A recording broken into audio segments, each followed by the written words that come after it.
Génesis capítulo 35, versículo 1 al 5. Si lo tienen, voy a leer.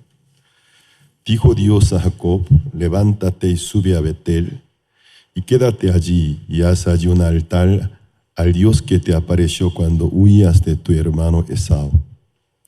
Entonces Jacob dijo a su familia y a todos los que con él estaban: quitad los dioses ajenos que hay entre vosotros, y limpiaos y mudad vuestros vestidos. Y levantémonos y subamos a Betel, y haré allí altar al Dios que me respondió en el día de mi angustia, y ha estado conmigo en el camino que he andado. Así dieron a Jacob todos los dioses ajenos que había en poder de ellos, y los zarcillos que estaban en sus orejas. Y Jacob los escondió debajo de una encina que estaba junto a Siquem. Y salieron, y el terror de Dios estuvo sobre las ciudades que había en sus alrededores, y no persiguieron a los hijos de Jacob. Hasta el versículo 5 he leído. En la Biblia nosotros podemos ver muchos simbolismos, porque la Biblia no se escribió por algún genio, algún hombre y mujer, sino por la inspiración del Espíritu de Dios. Nuestro Dios es grandísimo, más que inteligente. Entonces, Él es sabio, no tiene fin en su ciencia, en su sabiduría. Por eso, al momento de escribir la Biblia contiene muchos mensajes de diferentes ángulos. Especialmente hoy quisiera enfocarme en la Biblia. Salen muchos árboles. Cada cual tiene su simbolismo. Aunque haya muchos, no podría mencionar a todos, pero unos cuantos puedo mencionar. El gofel. Con la madera de gofel, Dios mandó que armara el arca de Noé. Lo calafateara con brea por dentro y fuera. Entonces la brea fue una protección para que no pudiera infiltrar el agua. La brea, si fuera sombra de la sangre de Cristo, porque el arca en sí símbolo de la salvación, también símbolo, es un recipiente, pero gigantesco. Entonces, símbolo de la iglesia. El barco de la salvación. La brea, si simbolizara la sangre del Cristo, que protege contra juicio. Entonces, la madera de gofel simboliza cada santo, cada quien es redimido o redimida, que forma parte de la iglesia. También el encino, la encina, es un árbol común en la tierra palestina, muy resistente y duro, símbolo de la cruz del Señor Jesucristo. Acacia, la acacia es un poco diferente que la zarza, también es un árbol espinoso de espina en el desierto, pero Dios mandó que con la acacia hiciera todos los muebles en el tabernáculo de Moisés, claros, lo cubriera con el bronce, también con el oro puro. La acacia en sí siendo un árbol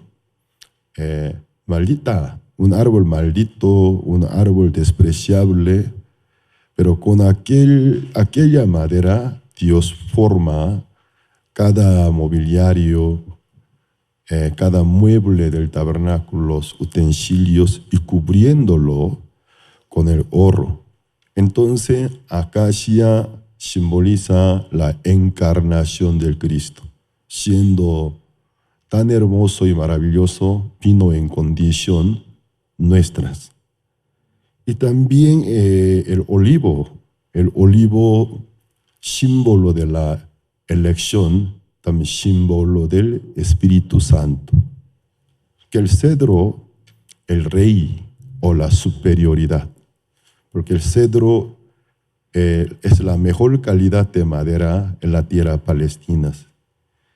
En la zarza, la llama de Dios se prendió en unas zarzas en el desierto cuando Moisés estaba apacentando a su rebaño. Pero la zarza es espinosa, es una planta del desierto. Cuando se prende el fuego, se produce un gas. En unos segundos, en unos 10, 20, 30 segundos, se enciende muy bien, pero no dura mucho tiempo. Se vuelve en ceniza. La llama de Dios se prendió sobre las zarzas y cuando Moisés lo vio, era un milagro, porque la zarza no puede durar tanto tiempo, que no se apagaba. Moisés se acercaba, en medio de la llama de zarza había la voz de Dios. Se encontró con Dios. Entonces, la zarza significa la maldición, hombre maldito. Aunque el hombre es maldito, pero la llama de Dios se prende sobre aquel hombre maldito, ya no es maldito, es muy bendito. La zarza en sí significa el hombre, pero en el carácter de la maldición. La vid es un árbol, o sea, el árbol de la uva. La Biblia habla de la vid. Con la vid, ¿qué mueble puede hacerlo? Ni siquiera un palillo puede hacerlo, porque la madera de la vid en sí es muy blanda y flexible, no es dura ni sólida. Ustedes, por más que hasta ahora hayan visto diferentes muebles, también algunos carpinteros tan talentosos, yo nunca he visto un mueble hecho de la vid, porque no aguanta. Entonces la gloria de la vid no está en la madera, sino en sus frutos, que es la uva. Entonces la vid, símbolo de también Cristo encarnado, siendo ser glorioso, vino en una condición tan humillante, y el pámpano somos nosotros. Pues la vid, símbolo del Cristo y su iglesia. La higuera, símbolo del hombre. Adán y Eva se escondieron luego de haber cometido pecado debajo de la sombra de higuera, con una hoja de higuera quería cubrirse. Entonces, símbolo del hombre, a la vez también símbolo del pueblo de Israel. Hay unos cuantos árboles más, sicómor, hay bastantes árboles y plantas, pero cada cual tiene su significado. ¿Cómo podemos saber cada significado? Cuando seguimos leyendo la Biblia contextualmente, la Biblia nos transmite un mensaje. Por donde quiera que aparezca uno de estos árboles, luego sucede algún acontecimiento relacionado a ese mensaje. Entonces la Biblia nos transmite un mensaje, este árbol, que simboliza. También cada número de la Biblia tiene significado, pero hoy quisiera enfocarme en el árbol, especialmente en la encina. La encina es un tipo de árbol de bellota. Aquí en la entrada hay un árbol, exactamente es un árbol de bellota. Es un tipo de encina, también roble. Pero hoy yo, meditando para predicar a ustedes, preparándome, y pude agradecer al Señor, porque el árbol que es a la entrada, alguna vez he pensado cortarlo y tirarlo. Pero un árbol bíblicamente sagrado está junto a la entrada. Hasta me dio la gana de salirme un rato, tomar una fotografía delante de ese árbol, porque bíblicamente fue llamado la encina. Entonces, encina es uno del árbol del género Quercus, proviene del latín. Entonces, encina, roble, esos árboles son de Quercus. Ya entonces, en la Biblia nosotros vemos, toda la Biblia habla mucho de la encina, pero por donde quiera que la Biblia se manifiesta encina, sucede dos situaciones. Así puede clasificarlo, dos situaciones. Una es muerte. Muerte, otra es bendición, manifestación de Dios. Vamos a ver Génesis capítulo 12, versículo 6 al 7. Génesis capítulo 12, versículo 6 al 7. Y pasó Abraham por aquella tierra hasta el lugar de Siquem, hasta el encino de More. Y el cananeo estaba entonces en la tierra. Y apareció Jehová a Abraham y le dijo: a tu descendencia daré esta tierra.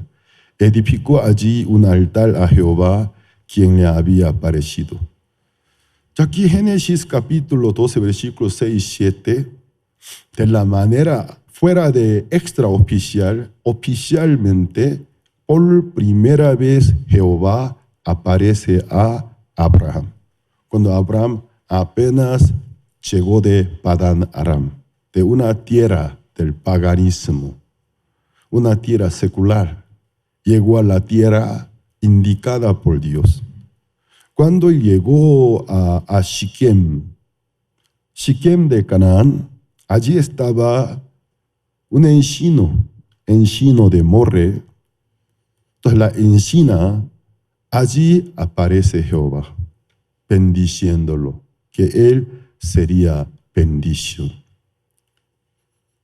Entonces allí, por primera vez, Abraham erigió un altar para Jehová. Esto tiene un significado. También habla del mismo árbol, encina de Siquem. Hoy el texto principal que yo he leído, Génesis capítulo 35, versículo 1 al 5, una vez más vamos a leerlo. El nieto de Abraham, en el mismo lugar donde su abuelo, cuando apenas llegó de Padán Aram, algo había hecho, él repite hacer lo mismo. Vamos a ver Génesis capítulo 35, versículo 1 al 5. Dijo Dios a Jacob: levántate y sube a Betel, y quédate allí, y haz allí un altar al Dios que te apareció cuando huías de tu hermano Esaú. Una pausa.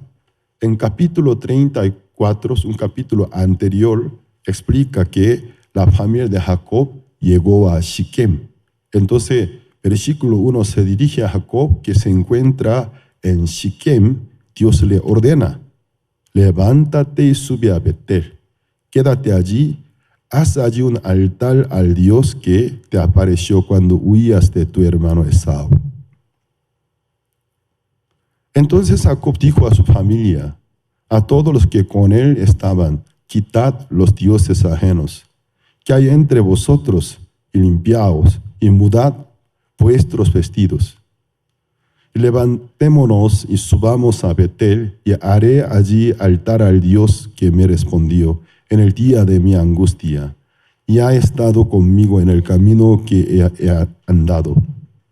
Así dieron a Jacob todos los dioses ajenos que había en poder de ellos, y los zarcillos que estaban en sus orejas. Y Jacob los escondió, fíjense, debajo de una encina que estaba junto a Siquem.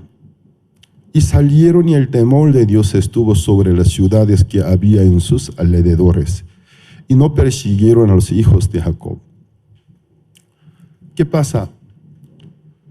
Según Génesis capítulo 12, versículos 6 y 7, cuando Abraham apenas migró de Padán Aram, la tierra inmunda, a una tierra sagrada porque Dios le dio por promesa, llegó a Shiquem, allí encontró una encina, allí Jehová apareció hablando con Abraham y Abraham erigió un altar. Pero capítulo 35, allí en Shiquem había una encina. Jacob, antes de abandonar a Shiquem para subir a Betel, entonces etimológicamente significa casa de Dios, Betel. También donde Jacob hacía 20 años atrás, cuando se huía de la presencia de la amenaza de su hermano Esaú, hacia a Padán Aram, a casa de su tío Labán.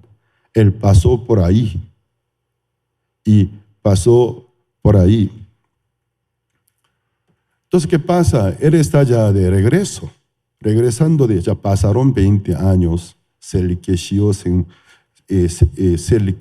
regresa de Padán Aram, se dirige hacia donde sus padres, Isaac y Rebeca, estaban viviendo, que es Hebrón. Se dirige a Hebrón, de Padán Aram, regresando de Hebrón, llegó a un lugar donde su abuelo Abraham, cuando apenas vino de Padán Aram, allí Dios apareció debajo de una encina y allí erigió un altar. ¿Qué pasa? Allí es el mismo encino, la misma encina, pero antes de regresar a Betel, significa casa de Dios. Cuando se huía de Esaú hacia Padán Aram, allí Dios apareció a Jacob, la famosa escalera de Jacob, vio el ejército de Dios, sube, baja, cuidando a Jacob. Jacob se levanta con la piedra con que usaba como cabecera, la levanta y erigió un altar. ¿De qué pasa? Él, antes de regresar a Betel, aún está en Shiquem, donde su abuelo había erigido un altar, allí debajo de una encina. Entonces, debajo de la misma encina, Jacob ordena, antes de irnos a Betel, todos los dioses ajenos y zarcillos de nuestra oreja, vamos a esconder, enterrarla debajo de la encina y vamos a mudarnos de vestidos. Entonces nosotros podemos pensar, ¿de dónde consiguieron tantos ídolos ajenos? Jacob, la familia de Jacob, provino de Padán Aram, de la casa de su tío Labán, donde vive gente que adora a Dios. De allí no pudieron haber conseguido tantos ídolos. Y también para los peregrinos, ¿para qué tantos zarcillos y accesorios? Nosotros cuando trabajamos en trabajo muy duro, sentimos nuestros accesorios son molestias. Cuando no hago nada, podemos adorarnos de diferentes accesorios. Pero un obrero que se mete en la obra, trabaja duro, tanto zarcillo, collar, hasta pulsera, es una molestia, no se puede trabajar. ¿De qué pasa? Para los peregrinos, ¿para qué tantos zarcillos? ¿De dónde habrá conseguido dioses ajenos? La respuesta encontramos en el capítulo anterior. Porque la familia de Jacob, cuando vino de Padán Aram, se dirigía a Hebrón. O sea, Hebrón es una localidad de Canaán donde Isaac y Rebeca, los padres de Jacob, lo esperaban. Cuando Jacob se regresó a la tierra del Canaán, en el primer lugar se sentía muy cargado y también se puso muy miedoso por la presencia de su hermano Esaú. Son gemelos, pero hacia 20 años atrás, aunque no fue el plan de Jacob, pero resultó que como Jacob lo hubiera engañado, quitó su primogenitura, bendición que originalmente correspondía a él, pero él la aprovechó. Esaú se resintió, era un profesional cazador, quería matar a Jacob. Por el miedo de Esaú, Jacob se huyó a Padán Aram. Cuando Jacob, luego de haber pasado 20 años, se dirigía a Hebrón, cuando llegó al territorio del Canaán, estaba atemorizado, sabía que su hermano está allí. También llegó una noticia. Y su hermano Esaú también se engrandeció al enterarse de la noticia. Se está viniendo con 400 hombres armados para encontrarse con Jacob. Jacob tenía mucho miedo. La familia de Jacob también era una nómada, bastante miembros, pero Esaú se viene con 400 hombres de Seir, guerreros. Entonces en el corazón de Jacob se metió miedo. Seguramente viene para castigarme. Entonces eso fue una de las razones por la cual no quería llegar a la tierra del Canaán. Pero Dios dijo que se regresara a Canaán. Entonces él entró en Canaán. Él, mientras que se dirigía a Hebrón, su destino final, tenía que pasar los lugares del paso. Uno era un arroyo de Jaboc. Luego de ahí un poco más Siquem. ¿Y qué pasa? En el camino, cuando Jacob se regresaba muy cargado, Dios le apareció Mahanaim. Es una palabra hebrea, el ejército de Dios.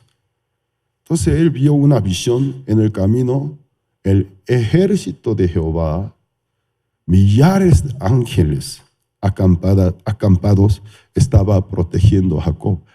Dios está a mi lado. Y avanzó un poco más cuando llegó al vado de Jaboc.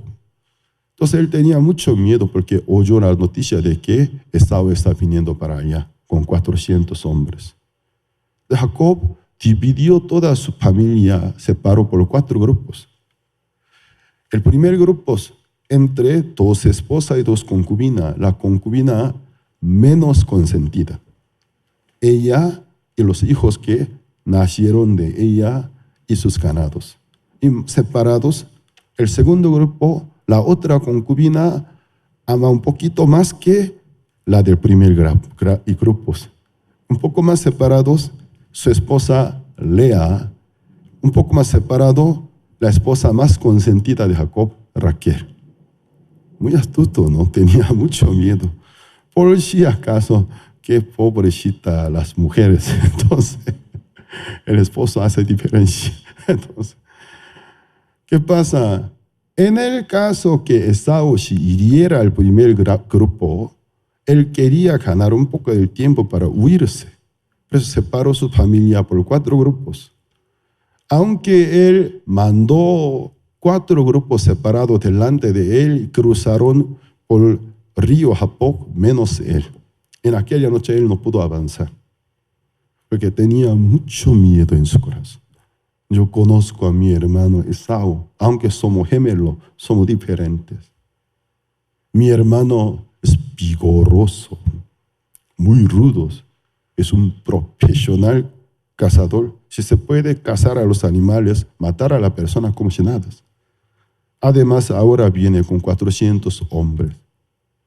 Entonces él oraba a Dios y de repente apareció supuestamente un sujeto, un hombre, parece humano, pero Jacob presintió que era una deidad, era un ángel.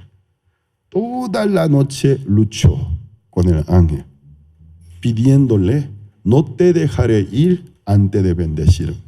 Bendíceme, bendíceme. O sea, ¿cómo podemos interpretar para que nosotros podamos entender hoy en día nosotros, cuando atravesemos un momento más difícil de nuestra vida, necesitamos la protección, la promesa de Dios? Me quedo en una recámara, oro solo, no quiero salirme de ese lugar, lucho con la Biblia abierta, orar, así, toda la noche. Entonces, cuando el primer rayo iluminaba del alba, ángel le dijo: ya tengo que irme, no te dejaré antes de bendecirme. Entonces apretó al encaje del muslo de Jacob, donde los ligamentos músculo más resistente y duro del cuerpo. Con un apretón le dejó desconjunturado. ¿Eso qué quiere decir? Simplemente con un apretón él pudo dejarlo lisiado de una pierna. ¿Cómo Jacob pudo ganar en lucha con él? ¿Pero qué quiere decir luchar contra ángel? No debemos interpretar literalmente, sino él estaba suplicando bendiciones. Antes de que me bendijera, no te dejaré ir. Entonces el ángel en nombre de Jehová le bendijo y se fue. Luego Jacob, después de aquella experiencia, pone por nombre de ese lugar Peniel. Él, una palabra hebrea significa Dios. Peniel, el rostro de Dios. Yo siendo humano, vi al rostro de Dios. Pues aquella localidad llamó el rostro de Dios. Ya entonces, desde cuando Jacob llegó al territorio del Canaán, Dios le mostró en el camino Mahanaim, el ejército de Dios. Ahora, Peniel, el rostro de Dios. Una vez tras otra vez, le reafirmaba, estoy contigo, estoy en compañía, no teme, yo estoy contigo. Pero ¿qué pasa? Cuando llegó su hermano Esaú con los 400 hombres, le tenía mucho miedo. Pero Esaú, en el corazón de Esaú, ya Dios había trabajado con su ejército. Aquel ángel de Jehová. ¿Por qué? Él se olvidó de ese rencor. Porque durante 20 años, no solamente Jacob, y se ha ido muy bien, Esaú también. Se ha ido muy bien, se engrandeció. Entonces aquel resentimiento quedó como la historia del tiempo pasado cuando nosotros éramos jóvenes. Yo también, yo soy menor de 3 hermanos. La primera es mi hermana mayor, lleva 5 años mayor que mi persona. El segundo es mi hermano, 3 años mayor que mi persona. Desde mi niñez hasta mi adolescencia, 3 años de diferencia entre varones era algo insuperable. Mi hermano, 3 años mayor que mi persona, en ninguna pelea yo pude ganarlo. Aunque quien inicia, no importa, yo siempre me terminaba abajo, él encima de mi cuerpo, apretando mi barriga, golpeándolo, yo llorando. A veces me quedaba sin aire. Entonces con rencor, espera hasta que yo crezca y te voy a matar. Ya que ahora eres más fuerte que yo, porque lleva 3 años mayor que mi persona, nunca podía superar. Cuando yo tenía 14, él ya tenía 17. Insuperable. Cuando tenía 17, él ya 20, siempre era más fuerte que yo. Yo supuestamente como apilara el filo de la espada. Esperaba que llegara el día de buen oportuno, voy a matarte. Luego yo llegué a ser adulto y él también. ¿Qué pasó? Mi rencor se desapareció. Llegó a ser como una anécdota de nuestra juventud. Ay, hermano, yo cuántas veces decía en mí, te voy a matar, pero ya no te tengo más rencor ni odio, te amo. ¿Y qué pasa? Algo similar ha sucedido a Esaú. Pero esa cosa de hace 20 años, hermanos. Pero Jehová me ha bendecido. Lo abrazó, lo besó. Y sabes, desde aquí Siquem a Hebrón, aún hay muchos kilómetros. En esta tierra hay mucha nómada, hostiles, peligrosas, saqueadoras. Yo vine bien preparado para escoltarte con mis 400 hombres. Pero Jacob le tenía mucho miedo, aunque Esaú le demostraba toda su amabilidad y sinceridad. Yo te voy a escoltar. En el camino puede haber algún peligro, por eso vine con 400 hombres, mejores guerreros, mis hombres. Entonces, Jacob, ¿cómo hablaba? Ni siquiera tuteaba con su hermano, mi señor, yo me siento como hubiera visto a Dios. Entonces, como hablaba su hermano, como viera al mismo Dios, gracias, pero no hace falta, le tenía miedo.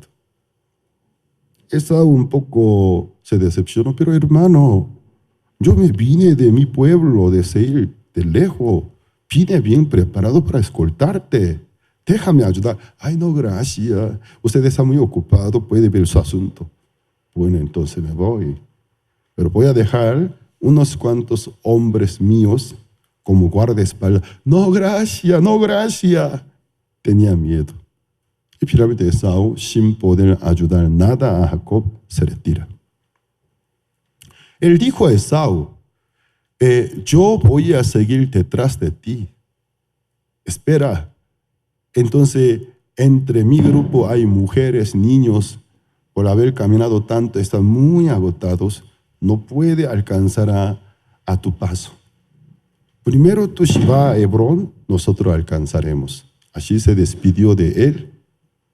Estoy hablando del capítulo 34. Pero ¿qué pasa? Luego de la despedida, Jacob no quiso marchar más. A pesar de la ayuda de Dios, aún le tenía miedo e incredulidad. Entonces, cuando llegó a Siquem, entonces negoció con el cacique del Siquem, compró un terreno. Entonces, y allí edificó casa, hizo cabañas. Ya siendo un peregrino, siendo gente que vive en carpa, porque vive en carpa, porque son peregrinos o no puede quedarse en un solo lugar. Luego de la despedida, comprar el terreno en Siquem, edificar casa, ¿qué quiere decir? No tiene intención de continuar. Ella quería quedarse, porque le tenía miedo a su hermano Esaú. Además, aparentemente, gente de Siquem era bastante amable, no era hostil, aceptaba muy bien los extranjeros. Entonces, por diferentes razones, primero tenía miedo a Esaú, aunque Esaú ya está cambiado por la incredulidad. Gente de Siquem muy, muy amable, aceptaba muy bien a los extranjeros y medio ambiente seguramente es favorable para ganadería. Sin saber, si desobedeciera la voluntad de Dios, la voluntad de Dios era marchar, llegar a Hebrón. Él ya no quiso marchar más. ¿Qué iba a venir a él? No sabía. Después de haber construido cabaña, su hija Dina, él tenía 11 hijos. Luego, más tarde, iban a ser uno más. Total 12 hijos, pero en aquel momento tenía 11 hijos y única hija. Entre 11 hijos, tiene una sola hija, centro de atención, interés de Jacob, tanto la amaba. Dina quería ver mujeres de Siquem. Se salió de casa, se fue a Siquem. Entonces, el hijo del cacique Amor, se llama Siquem, igual que nombre de ciudad, vio a una extranjera sola. Estoy hablando de hace 4,000 años, cuando no existió ni un poquito del concepto del derecho humano. Solo se aplicaba una ley de la fuerza, el fuerte domina al débil.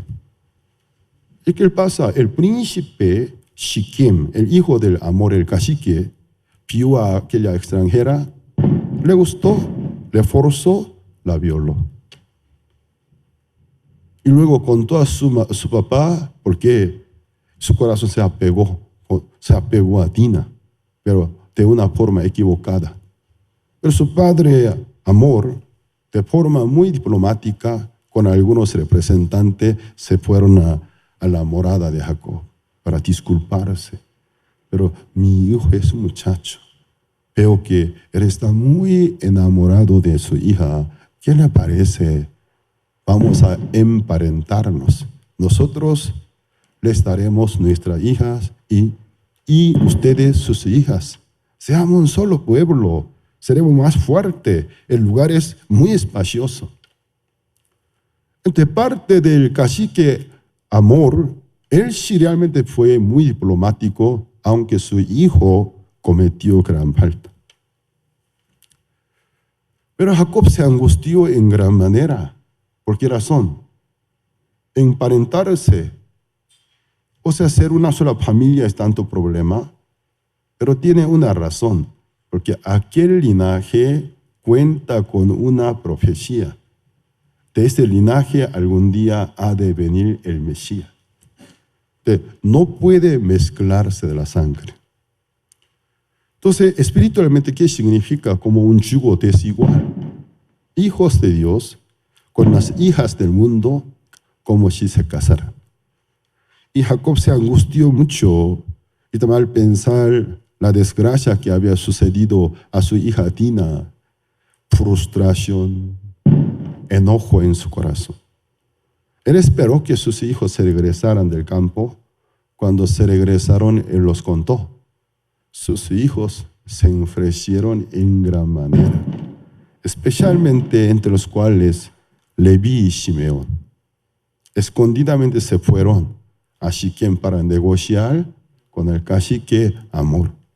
Bueno, vamos a emparentarnos, aceptamos, pero somos circuncisos por cuestión de nuestra fe en Dios. No casemos, nosotros no podemos casarnos con gente que adoran a otros dioses. Si ustedes pueden pactar, dejar de adorar a aquellos dioses de esta región, adorar a Jehová, podemos emparentarnos. Está bien, cambiemos de la religión. Pero hay un requisito: deben ser circuncidados. La circuncisión es un tipo de cirugía. Entonces, la piel sobrante del genital del hombre, el prepucio, amputarlo. Pero digo, de hace 4.000 años, aún no se descubrió, la humanidad no se descubrió, no se encontró la anestesia. ¿Cuánto dolor causaría? Pero les pareció bien, vamos a aguantarnos. Entonces, entre ellos dijeron, es una oportunidad, podemos engrandecernos. Somos, y veo que también son muy poderosos, seremos una familia enorme. Es una oportunidad. Ellos se circuncidaron. Pero en el tercer día el dolor llega a su colmo. Los hombres quedan inválidos. Al tercer día, Leví y Simón y Leví agarraron machete. Casa por casa entrando, ellos hicieron masacres. Aunque habían hombres fuertes, pero nada pudieron hacer. Asesinaron a todos y se regresaron, lo contaron a sus hermanos. Todos se fueron para saquear. Todas las casas, pertenencias y también viudas, sus hijos y ganados, todo trajeron. Jacob casi se desmaya porque sus hijos no tienen la facultad de pensar profundamente, ya que el cacique Amor, él se acercó a Jacob, es el cacique, otro cacique, de la forma diplomática.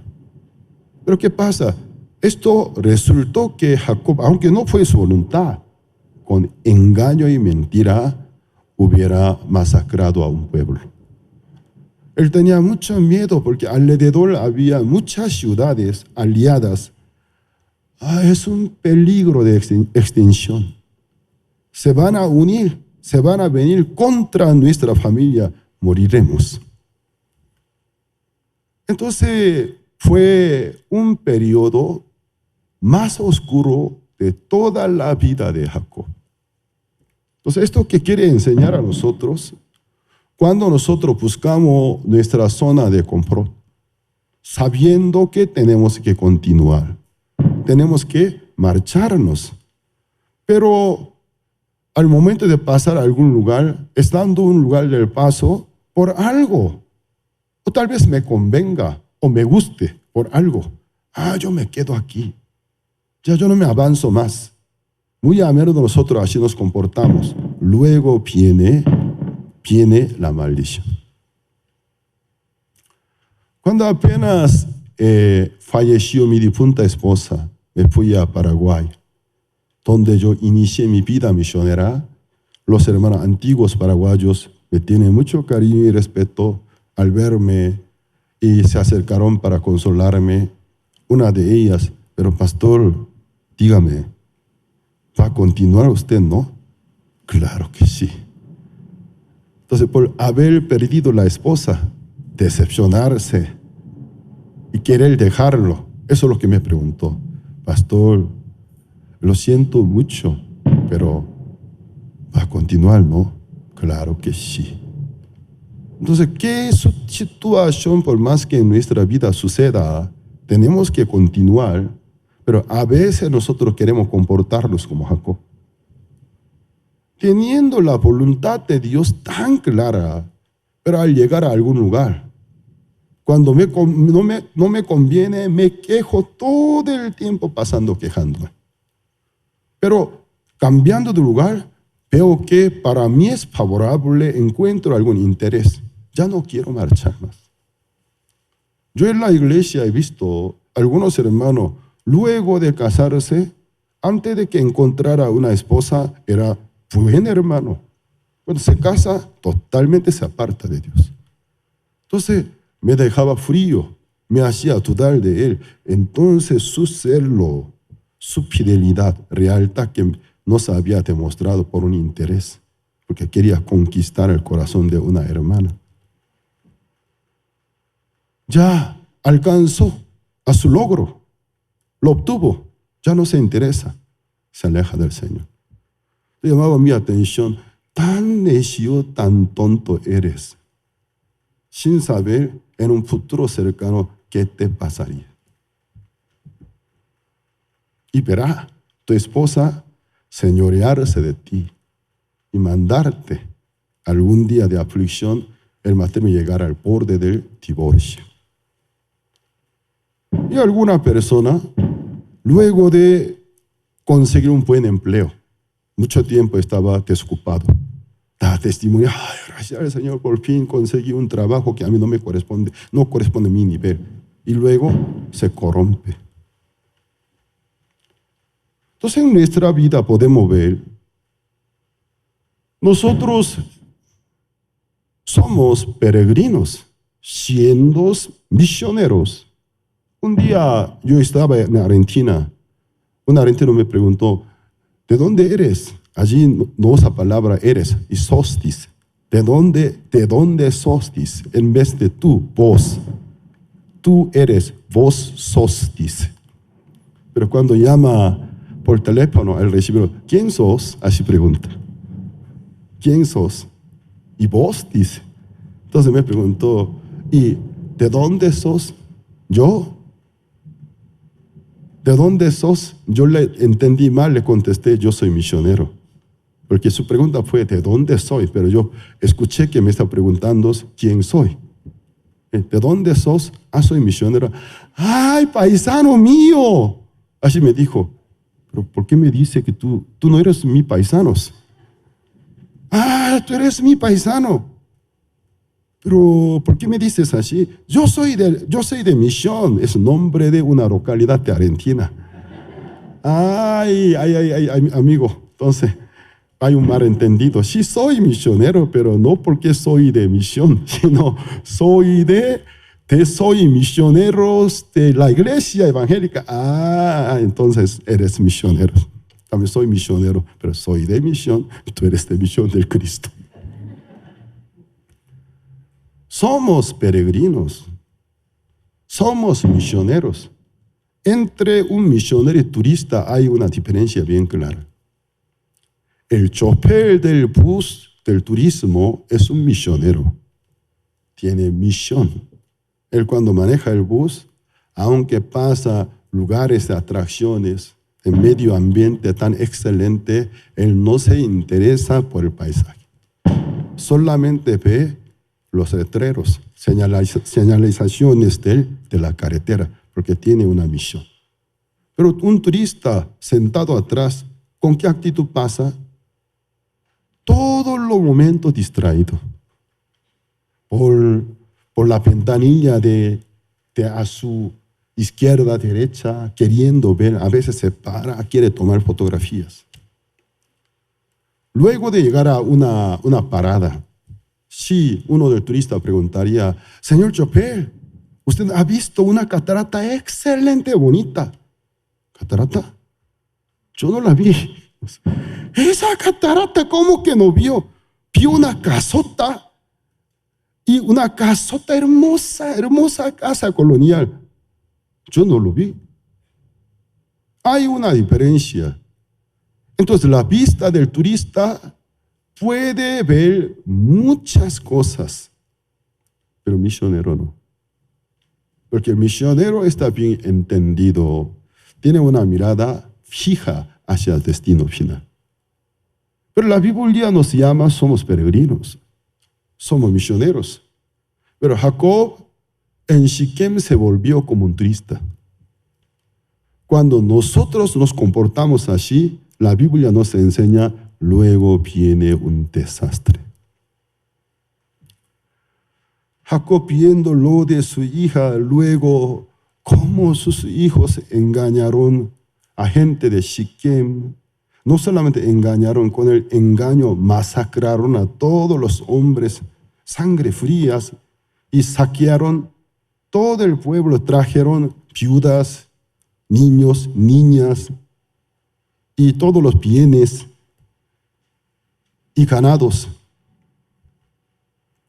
Entonces Jacob pudo entender claramente la causa de esta desgracia. No por sus hijos, no por lo de Dina, es culpa mía. Sabiendo que yo debido marcharme, pero no quise. Yo no quise desafiar confiando en Dios. Quise quedarme en zona de mi confort. Por mi culpa, esta desgracia se vino a mi familia hasta el peligro de extinción de su familia completa. Luego, capítulo 35, luego que en el corazón de Jacob hubo un genuino arrepentimiento. Ya no me quedo aquí, ya me voy. Dios vuelve a aparecer a Jacob. Pero todo el capítulo 34, cuando Jacob estaba en Sucot, en las cabañas, nunca invocó el nombre de Dios, nunca hubo búsqueda de Dios, tampoco apareció a Dios. Cuando nosotros nos quedamos en zona de nuestro confort, no buscamos a Dios, ni Dios aparece a nosotros. Luego de haber tenido un arrepentimiento genuino, Jehová vuelve a aparecer.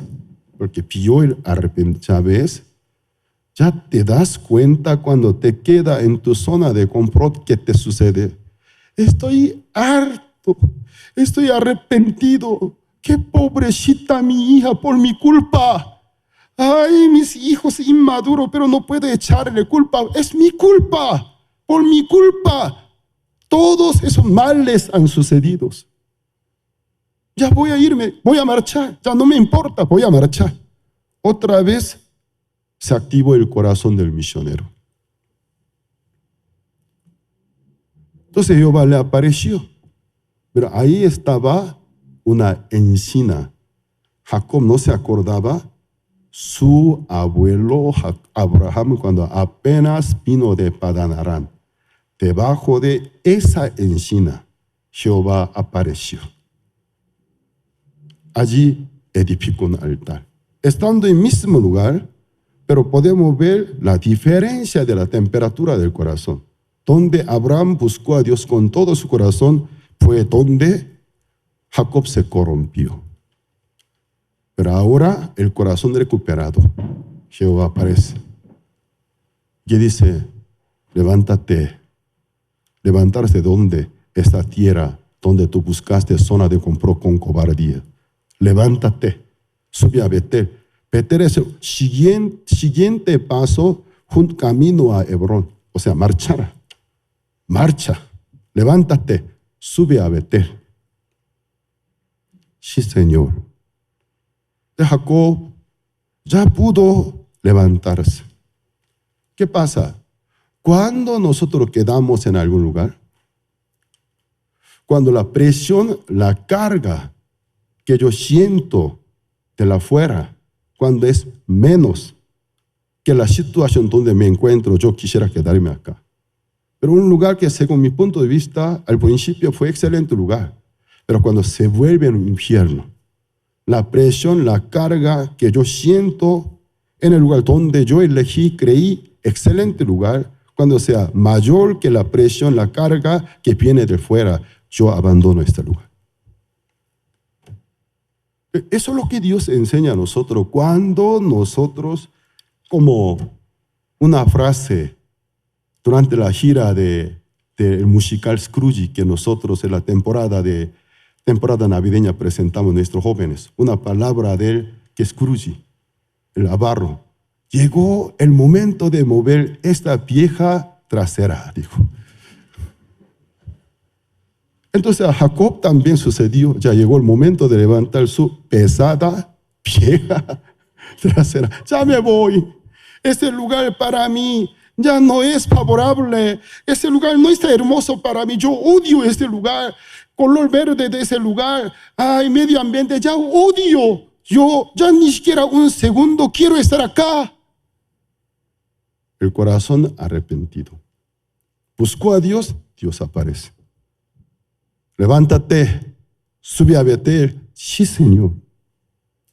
Pero ¿qué pasa? Jacob encontró una encina. Se acercó a encina.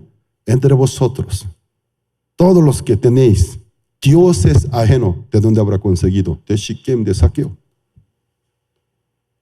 Tantos zarcillos de Shiquem.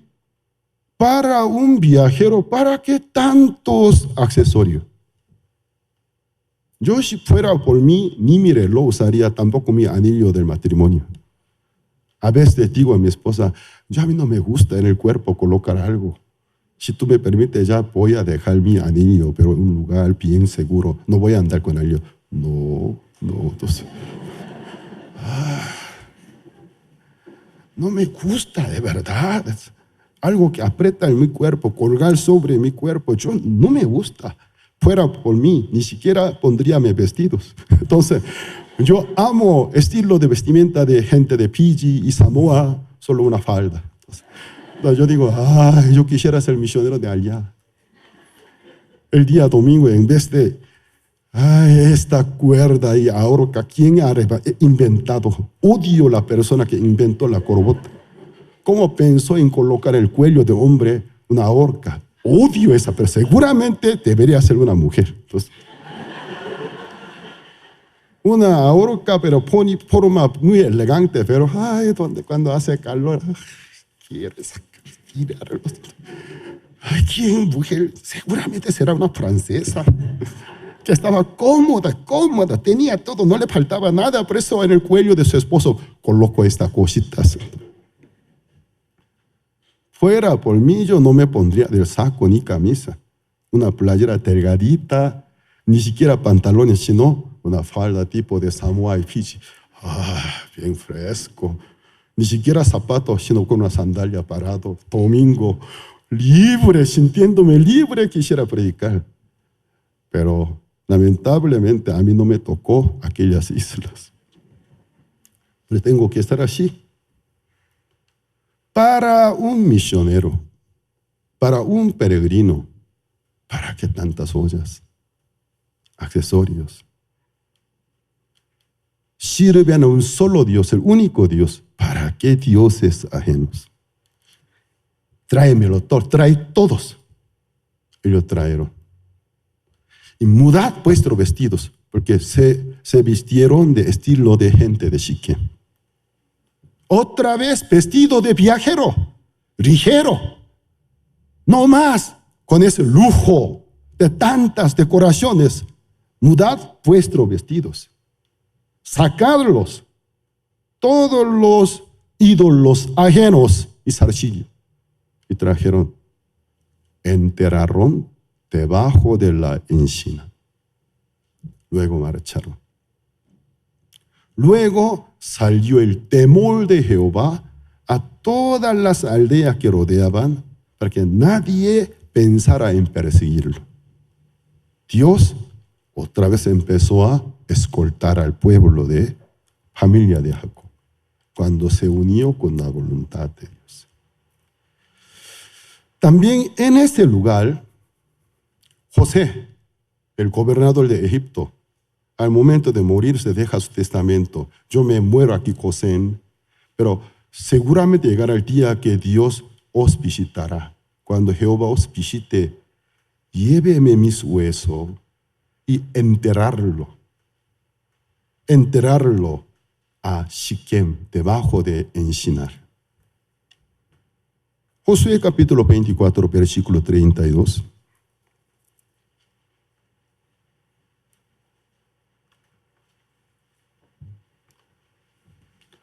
Josué capítulo 24, versículo 32.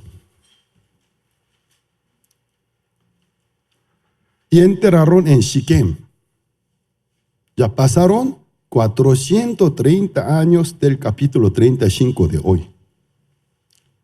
Y enterraron en Siquem los huesos de José, que los hijos de Israel había traído de Egipto, en la parte del campo que Jacob compró de los hijos de Hamor, padre de Siquem. Ya en la Biblia, cada cierto intervalo del tiempo vuelve a aparecer la encina de Siquem. También la encina de Mamure del Hebrón. Vamos a ver Génesis capítulo 13, versículo 18. Abraham pues, removiendo su tienda, vino y moró en el encinal de Mamure, que está en Hebrón, y edificó allí altar a Jehová. Según Génesis capítulo 12, versículos 6 al 8, acuérdense, cuando apenas que migró de Padán Aram a la tierra del Canaán en Siquem, entonces debajo de una encina, Jehová apareció y edificó un altar. Luego él se refugió por la sequía que sucedió en la tierra del Canaán a Egipto. Cuando se regresó del Egipto, él se fue a Mamure de Hebrón. Allí también había otra encina. Allí Jehová aparece, Abraham vuelve a erigir un altar. Génesis capítulo 14, no voy a buscar capítulo 14, versículo 13.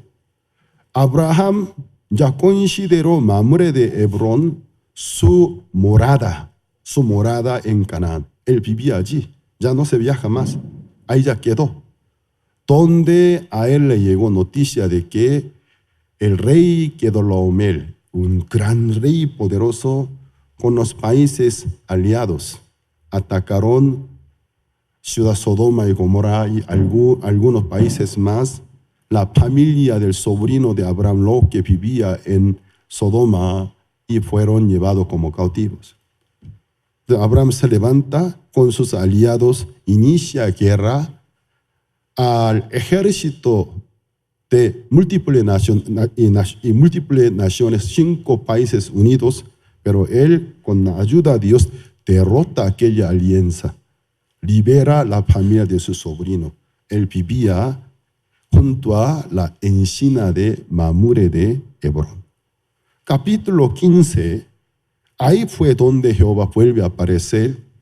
Entonces, ahí le revela una profecía que de él vendría el Mesías. Abraham cree en aquella descendencia, por fe llega a ser justificado.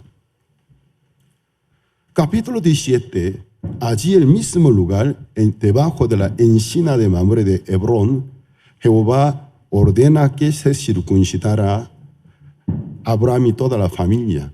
La circuncisión es una cirugía. Entonces he visto en el libro del Talmud, los judíos ortodoxos tienen, o sea, religiosos, no todos los judíos son religiosos. Aproximadamente unos 70% son seculares. 70%, unos 30% son religiosos. entre religiosos, el menor porcentaje son ultra ortodoxos.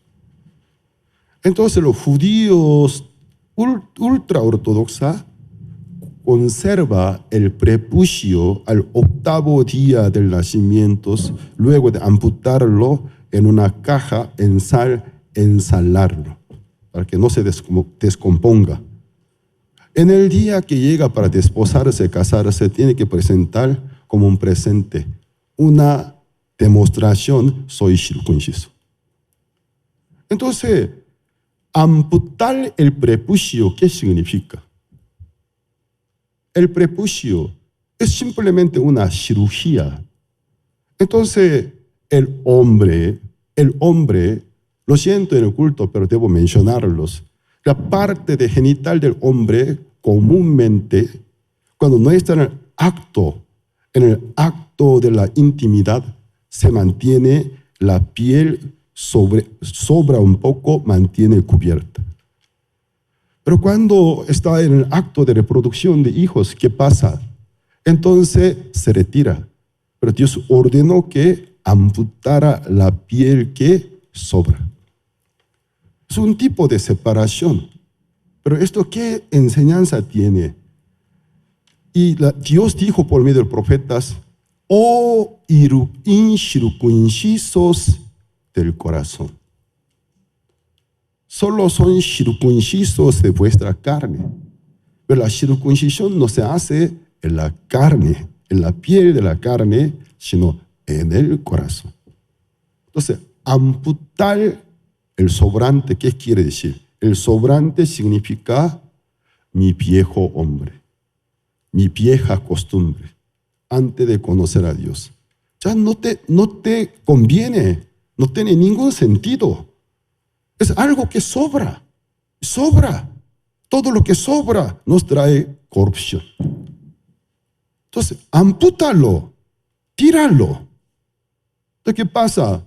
Abraham, junto a la encina de Mamre de Hebrón, se despojó su vieja costumbre, su viejo hombre. Capítulo 18, allí 3 ángeles visitan a Abraham, enseña la destrucción de ciudad Sodoma y Gomorra. Vamos a ver Génesis capítulo 18, versículo 1. Ya ustedes podrán darse cuenta sobre la encina, la Biblia, exageradamente, más que lo normal.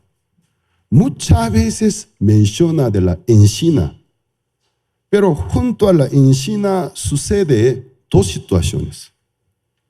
¿Qué sucede? Lo inmundo se muere, se entierra. Lo sagrado se revive, Dios aparece. Y prometerle con las palabras esperanzadoras de la promesa. Ya entonces, Génesis capítulo 18, versículo 1. Después le apareció Jehová en el encinar de Mamre, estando él sentado a la puerta de su tienda en el calor del día. Por eso, cuán bueno, a la puerta de ese salón hay bíblicamente una encina. Hoy al terminar el culto, ahí pueden poder y tomarse fotografía, porque es zona de fotografías. Símbolo de árbol sagrado está aquí. Pastor Emmanuel Cruz, uno del pastor, pastor número 1 de sede central. Nada de lo natural él le gusta, odia. ¿Sabe que cuántos árboles que había aquí, sin mi permiso, él ha tirado? Hasta tenía que ya regañarlo, ¿sabe? Emmanuel, tanto te gusta lo moderno, lo industrial, pero sabe que la naturaleza es más que el oro. No tire más, déjelo. Antes de mudarme aquí en una casa que ya lleva muchos años, todo el piso es como achimbrados. Quería levantar todo, destruirlo. Quería hacer piso del cemento. Ay, Emmanuel, por favor, no lo haga. El piso de madera no tiene nada que ver con el piso del cemento. En mi país, Corea del Sur, los ricos no viven en una casa moderna. En vez de casa moderna, un tiempo todo quería la modernación, ahora se vuelven a todo lo análogo, estilo colonial. Porque descubrieron esa casa mucha más saludable. Entonces, ¿qué pasa? Hasta un tipo de radiación favorable para el cuerpo. Entonces, una de las razones que gente moderna se enferma mucho, algunos científicos dijeron porque viven en departamento. Puro cemento, hormigón, concretos, estos nosotros nos sentimos, dispara algo químico, algo tóxico, causa enfermedad. Gente rica hoy en día sabe que casa de adobe, excelente casa. En mi país, Corea del Sur, los ricos construyen casa de adobe, como de hace 500 años otra vez. Pero cuesta más que una casa moderna. Porque la casa en sí es artesanal. Supuestamente un arte. O sea, aquí en la entrada hay un árbol tan simbólico. Por eso yo tuve que darle advertencia, ya ni un árbol más tirarlos. Apenas pude conservar el piso machimbrado. Aunque aparece a veces hormiga, me gusta. Es muy saludable. Pero bíblicamente la encina, un árbol que seguramente se lleva un simbolismo. Jehová apareció allí. Capítulo 23, donde el cuerpo de Sara fallecida fue enterrado. Capítulo 24, donde el hijo de Abraham, Isaac, se casó con Rebeca, junto al encina. Capítulo 25, donde el cuerpo de Abraham fallecido fue enterrado. Aquí capítulo 35, el texto de hoy, no solamente enterró zarcillos, dioses ajenos, también la nodriza de Rebeca. Cuando Jacob se regresó de Padán Aram, la tierra de su madre, allí conoció la nodriza de su madre. Ya la nodriza de su madre, ella contaba con muchas anécdotas sobre Rebeca, su mamá, cuando era bebé, cuando era niña. Entonces Jacob muy pronto se apegó con ella, la consideraba como su propia abuela. En algún sentido era buena, pero en el sentido contrario, símbolo de la carne, sentimiento y emoción. Entonces, Débora, la nodriza de Rebeca, su presencia no fortalecía la fe en el corazón de Jacob, sino la debilitaba, le ponía muy sentimental. Se muere Débora, la nodriza de su mamá, allí en tierra. Juntamente con los dioses ajenos, zarcillos, el cuerpo de Débora. Capítulo 50, el cuerpo de Jacob. Jacob luego migrarse a Egipto, se muere en Egipto, pero deja su testamento: cuando me muera, que el resto de mi cuerpo llevará a encina del Mamre de Hebrón. José le obedeció. Capítulo 50, el cuerpo de Jacob allí fue enterrado. Segunda de Samuel, capítulo 18, versículo 10. Absalón, el altanero rebelde, el golpista contra el estado de su padre David, en la guerra contra el ejército de su padre David, el montado de mulo.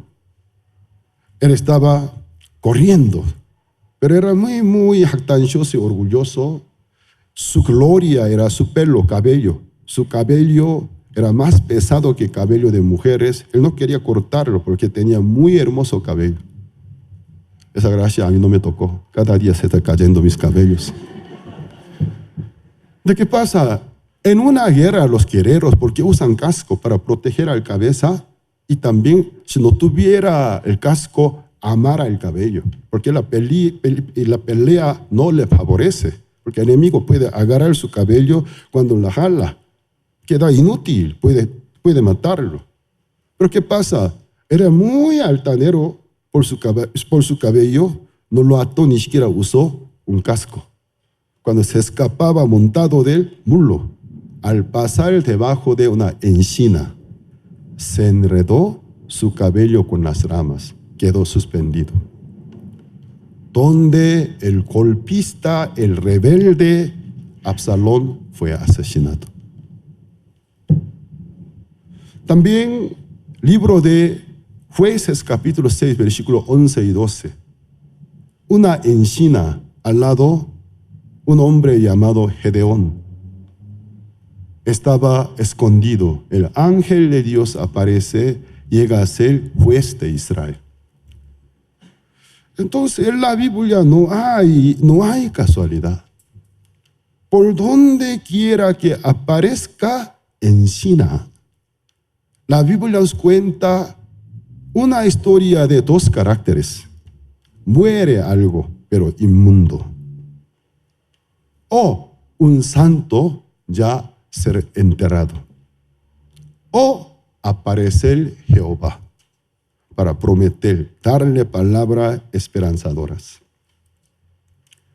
Ya entonces seguramente la encina tiene un simbolismo.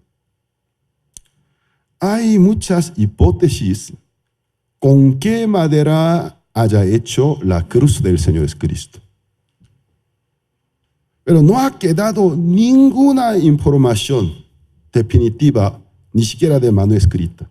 Los romanos, ¿con qué madera hacía la cruz?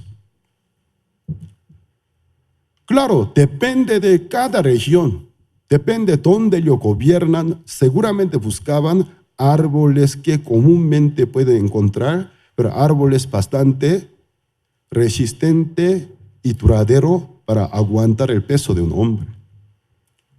Entonces hay hipótesis sobre con qué madera habrá hecho la cruz del Señor Jesucristo. En la tierra palestina, los árboles que comúnmente se encontraba el cedro, el olivo, la encina, también ciprés, el pino, el cornejo. Una de fuerte hipótesis que con la madera de encina haya hecho la cruz.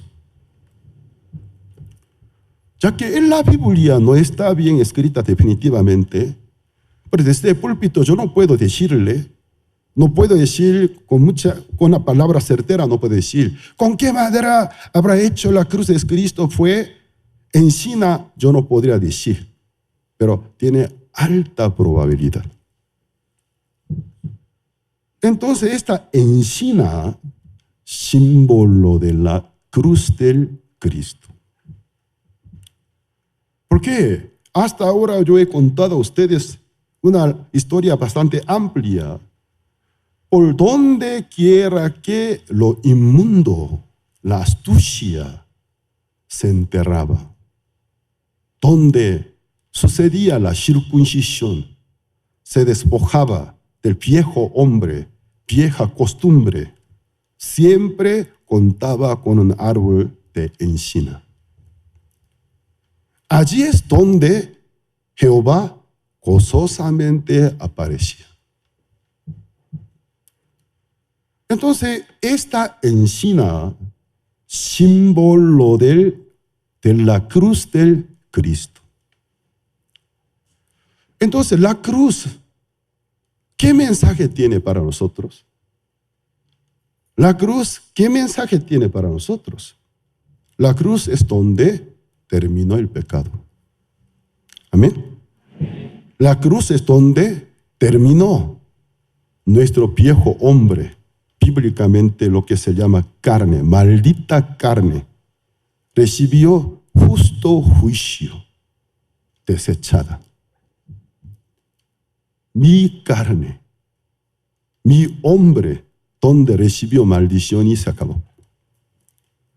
La cruz es donde equivalente del propiciatorio de del arca de alianza, donde rociaba la sangre de ofrenda expiatoria, Dios perdonaba el pecado y usaba de misericordia con el pueblo, equivalente del propiciatorio, donde la sangre preciosa del Cristo fue derramada, donde Dios usa de misericordia con nosotros, nos espera sentado del trono de la gracia para bendecirnos. Hermanos, la cruz tiene gran mensaje. La cruz no solamente nos da un solo mensaje, como si fuera la licencia del perdón de los pecados. Es una de muchas funciones. La cruz nos da una constancia del perdón de nuestro pecado. Pero no solamente cuenta con ese significado, donde mi maldita persona, mi naturaleza, mi viejo hombre, Dios maldijo y destruyó a través del cuerpo del Señor Jesucristo. ¿Por qué Cristo vino en carne? Ya que nosotros no podemos recibir maldición, nosotros no podemos pagar la paga de nuestros pecados, porque nuestro cuerpo no es una ofrenda limpia, sin defecto, sino con defecto. Desde cuando nacimientos hemos heredado el pecado de Adán y Eva, naturaleza maldita. Pero la paga del pecado es la muerte. Ya que ninguno de nosotros puede ser digno para hacer una ofrenda sin defecto. Dios tuvo que encarnarse, venir en carne. ¿Por qué vino en carne y sangre? Su cuerpo Él trajo para ser desechado. Su cuerpo trajo para ser castigado y padecidos. Los discípulos no entendieron este profundo significado. Por eso cuando Cristo, cada vez que le decía, voy a ir a Jerusalén, vuestros principales sacerdotes me van a entregar a los romanos, aquellos paganos me van a matar. Al tercer día yo me levantaré. Los discípulos, sin poder entender por la ignorancia, no, nunca jamás tal cosa suceda. Si yo no muriera así, quítate de mí, Satanás. ¿Por qué solo piensa en cosas del hombre? Si yo no muriera así, el mundo queda con el pecado. Cristo vino en cuerpo, no para conservarlo. ¿Cuánta persona tanto adora su cuerpo? En mi país de origen, en Corea del Sur, los muchachos usan productos cosméticos. Yo estoy acostumbrado, pero hace unos 10 años cuando vi la primera generación, los jóvenes llegaron, pero entre sus artículos vi unas botellitas. ¿Qué es estos? Esto para tal, eso para protección de piel. ¿Eres una chica? No, pastor. ¿Eres una chica? No. Ay, pastor, usted hace tiempo se ha ido del país, por eso no sabe muy bien la moda. No, solo queremos protegernos, mantenernos en buen estado. La piel está muy maltratada. Pero tú eres una chica. No, pastor, usted es de la generación ya pasada, vieja generación. Ya me acostumbré. Pero eso está llegando a todo el mundo. Aquí en México seguramente habrá algunos jóvenes que antes ni siquiera una gotita de crema se ponía, ahora sí. No digo contra eso, sino lo que quiero decir, tanto queremos conservar esta carne. Tanto queremos apreciar este cuerpo. Claro, el cuerpo debemos conservar bien. No digo la carne física, sino el carácter, la naturaleza de la carne. La Biblia lo llama carnalidad. En ese sentido, carne. La cruz es donde Dios demostró al mundo cómo odia la carne. Cómo odia aquella naturaleza. Pero por medio del cuerpo del Cristo, sobre su cuerpo derramó la ira contra carne, látigo, azote, bofetadas, patadas, cuerpo, todo el cuerpo. La Biblia dice molido. Realmente molido fue. Todo su cuerpo molido. ¿Cuántos cortes tuvo? Dios, ¿qué demostró a nosotros en la cruz? ¿Cuánto odia la carne? ¿Cuánto odia la carnalidad? La cruz no solamente donde terminó el pecado, donde Dios destruyó la carne a través del cuerpo del Cristo. Entonces, todo aquel que cree en Él, por fe se planta en Él, como plantar una planta, por fe me planto en Él. Él se tomó mi lugar, murió por mí, entonces yo me planto por medio de la fe en Él. Entonces yo supuestamente morí con Él hacia el pecado, hacia aquella vieja costumbre, aquel viejo hombre manipulado por Satanás. Me morí. El juicio sobre Jesús fue el mío.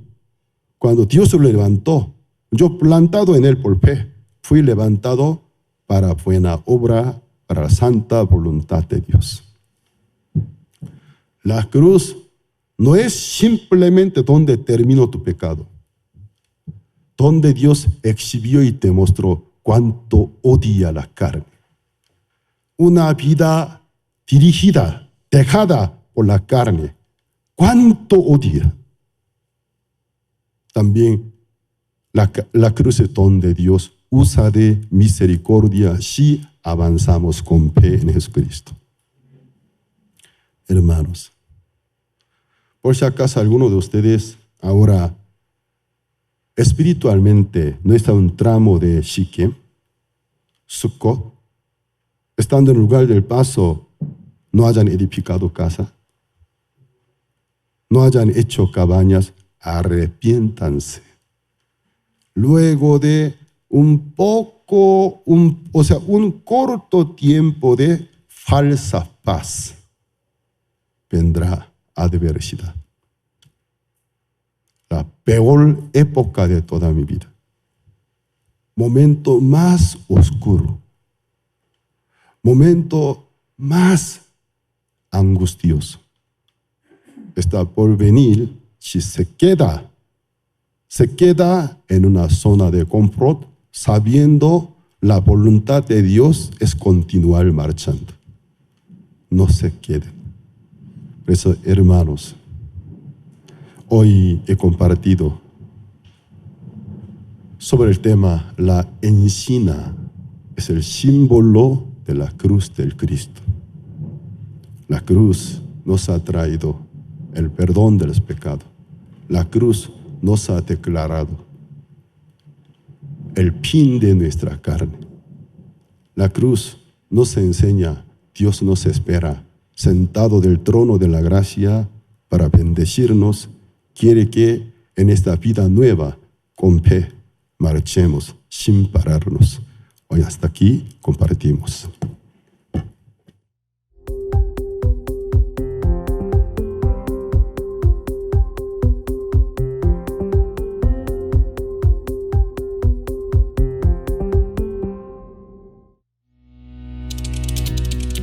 Visita nuestra página web y encuentra el nuevo contenido que Misión Buenas Nuevas tiene para ti.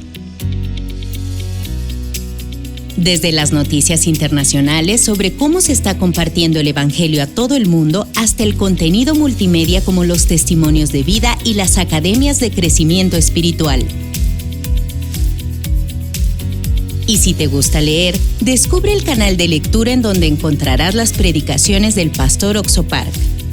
También el nuevo contenido para niños como las historietas y la revista Jerusalem Kids, ilustradas de forma entretenida para instruir a la niñez en el camino del Señor. Visítanos, disfruta y comparte todo este nuevo contenido. Todo esto y más en el nuevo diseño web de Misión Buenas Nuevas en español. Con el Evangelio hasta los confines de la tierra, con el Señor hasta el día final.